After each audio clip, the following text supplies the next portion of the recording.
Ben, when it comes to Alvaro, we didn't get the chance to really see him this summer. I guess how would you say he's progressed within your system? And I guess what do you kind of envision his role? Stretch four, playing the five, or just kind of give us a look into Alvaro?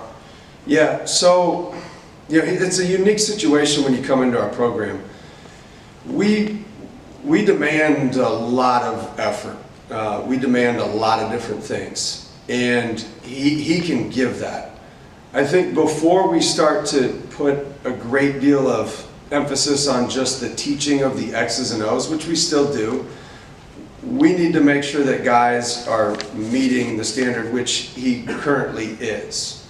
It does take a little while with even transfers or high school kids to acclimate to the type of intensity that we want to play with, and we won't move on from that until we get that. So with him specifically, he is getting himself there. He has, a lot like with other really successful players, he can get himself to a high level of intensity very, very quickly, and he can do it for a minute. Can we get that to 2 minutes? Can we get that to 3 minutes? Can we get that to 4? And can we keep that consistent? Because his high end is high end.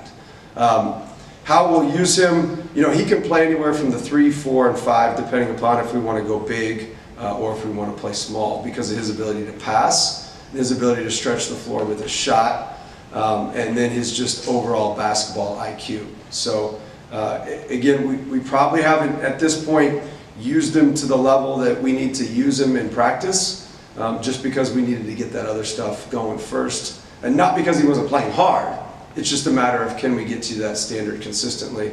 And now we can approach it with a little bit more, okay, we put you in a position to be a passer. Okay, we put you in a position to be a pick and pop. Now they create rotations, and now he becomes a passer again because of the stress that you put on the defense. Or maybe he posts a smaller matchup if he's at the 3.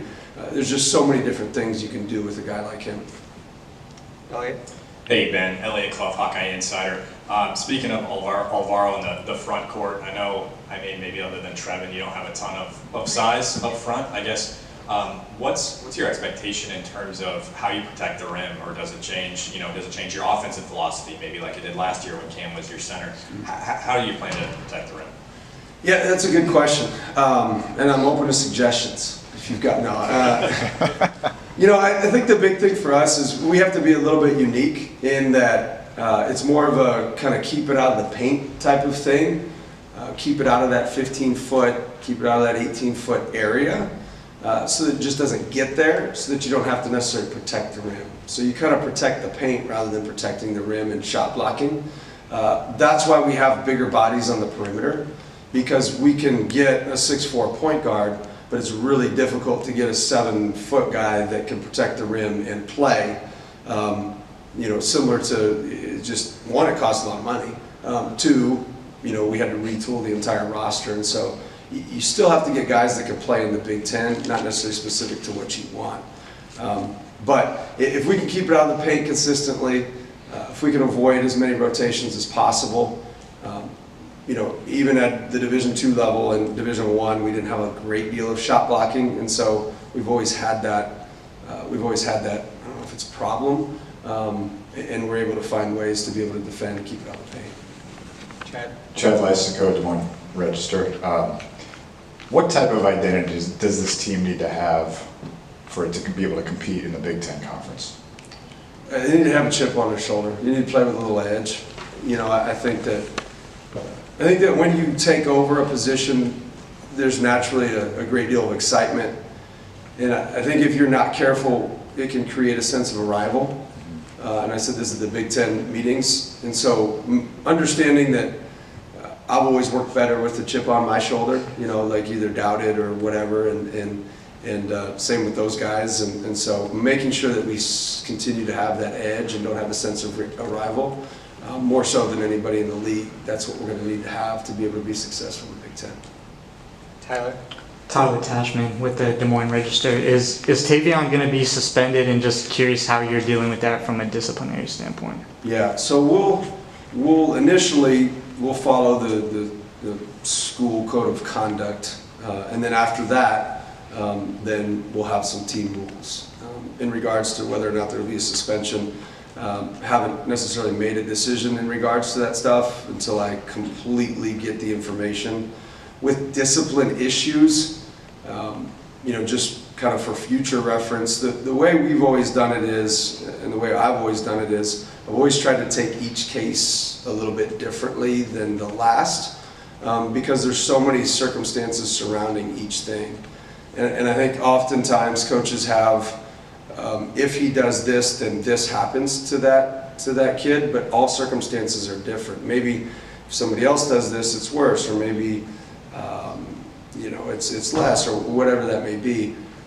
Guys that have like these specific things in mind, a lot of times are scared to make the decision when it actually happens. And so now it's up to me to make the decision based on our team rules.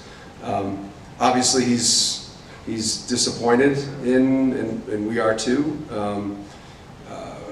The good part is he's going to learn from this and he's going to grow from it, and that's my job as a coach, is to teach kids how to grow and be better in those specific situations. Mike? Michael Lask, is that? Back to Alvaro, and because we haven't really gotten to know him as well as the other players yet, but what made Iowa and your program and the school a fit for him when he obviously had some impressive callers? The people, I think our coaching staff got around him, and he loved our coaching staff. He loved the connection. He loved the genuineness. When we have recruiting, we do a good job with our visits. And he described it as it's not a commercial. And so it feels very real because it is. It's a very genuine visit. And I think guys that end up choosing us over other schools really value that genuine connection and what they're going to receive once they get here.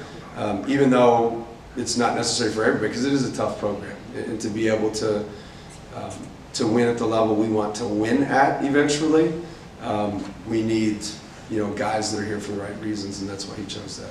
If I could follow up, what kind of season did he have at Robert Morris last year? We can see the numbers, but I'm sure you've seen more than that.